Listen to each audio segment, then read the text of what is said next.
Now it happened when Saul had returned from following the Philistines that it was told him, saying, "Take note, David is in the wilderness of En-gedi." Then Saul took 3,000 chosen men from all Israel and went to seek David and his men on the rocks of the wild goats. So he came to Saul, went in to attend to his needs. David and his men were staying in the recess of the cave. Then the men of David said to him, "This is the day of which the Lord said to you, Behold, I will deliver your enemy into your hand, that you may do to him as it seems good to you." And David arose and secretly cut off a corner of Saul's robe. Now it happened afterward that David's heart troubled him because he had cut Saul's robe.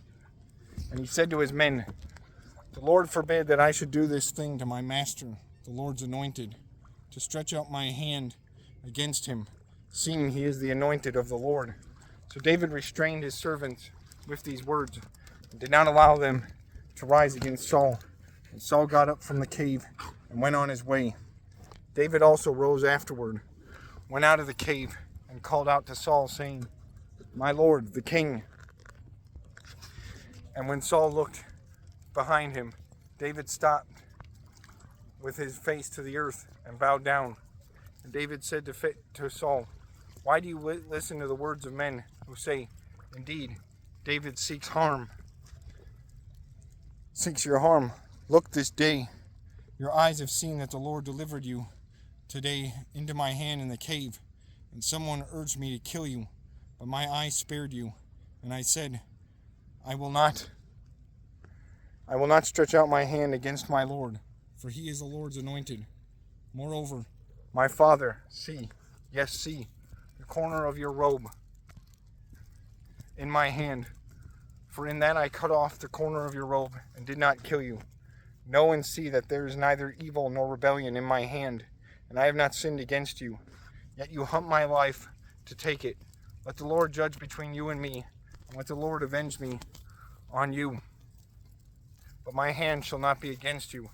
As the proverb of the ancients say, wickedness proceeds from the wicked, but my hand shall not be against you.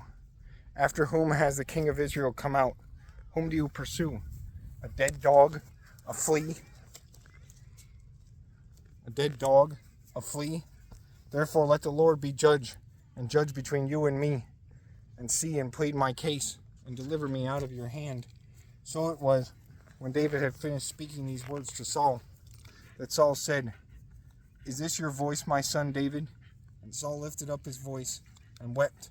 Then he said to David, "You are more righteous than I, for you have rewarded me with good, whereas I have rewarded you with evil. You have shown this day how you have dealt well with me. For when the Lord delivered me into your hand, you did not kill me. Yadu.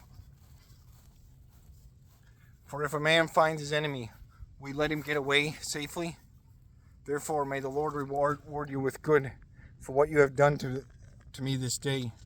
And now I know indeed that you shall surely be a king, and that the Lord kingdom of Israel shall be established in your hand.